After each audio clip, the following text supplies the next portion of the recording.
Hi there, I'm Sonya Anderson. I work at Denver Botanic Gardens and I take care of the Plant Select Garden here at the York Street location. And I'm Grace Johnson, and I take care of the Plant Select Garden at Chatfield Farms.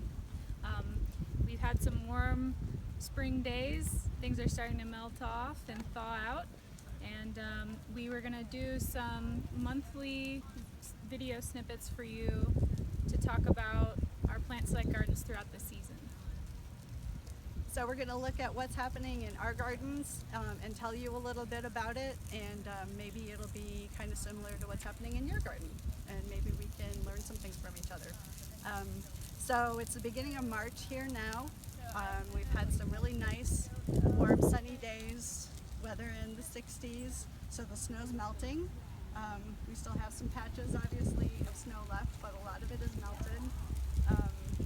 I'm waiting for the ground to dry out a little bit because things are really wet right now with all of the snow melt, and I don't want to walk around in the garden too much at this point because that can really compact the soil, which we don't want to do in the garden. So I'm going to wait a little bit before I start. I might do some things like along the edges, some cutting back like that in areas where I don't have to tread in the garden a lot.